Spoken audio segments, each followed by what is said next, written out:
दरम्यान अजित पवारांच्या वक्तव्याचा आधार घेत ठाकरे सरकार पाडण्यामागे अदानींचा हात होता असा आरोप खासदार संजय राऊतांनी केलाय. गौतम अदानी यांना महाविकास आघाडीचं सरकार नको होतं असा आरोप देखील त्यांनी केला. त्यामुळे नरेंद्र मोदी अमित शहा यांनी अगोदर शिवसेना तोडली, त्यासाठी अदानींचा वापर केला हे या सरकारमधील उपमुख्यमंत्री अजित पवार सांगत असल्याचं राऊत म्हणालेत. आणि राष्ट्रवादी काँग्रेस शरद पवारांची तोडण्यामागे अडाणी होता आणि सरकार पाडण्यामागे अडाणी होता हे अजित पवार कबूल करतायत. यापेक्षा कोणता मोठा पुरावा असू शकतो का की ही मुंबई आणि हा महाराष्ट्र उद्योगपतींना विकण्याचा डाव नरेंद्र मोदी, देवेंद्र फडणवीस आणि अमित शहा यांनी केला, खेळला आणि तो यशस्वी झाला. दरम्यान अजित पवारांच्या वक्तव्याचा आधार घेत ठाकरे सरकार पाडण्यामागे अदानींचा हात होता असा आरोप खासदार संजय राऊतांनी केलाय.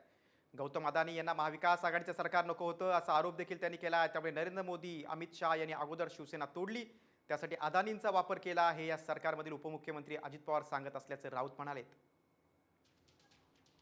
आणि राष्ट्रवादी काँग्रेस शरद पवारांची तोडण्यामागे अडाणी होता आणि सरकार पाडण्यामागे अडाणी होता हे अजित पवार कबूल करतायत. यापेक्षा कोणता मोठा पुरावा असू शकतो का की ही मुंबई आणि हा महाराष्ट्र उद्योगपतींना विकण्याचा डाव नरेंद्र मोदी, देवेंद्र फडणवीस आणि अमित शहा यांनी केला, खेळला आणि तो यशस्वी झाला.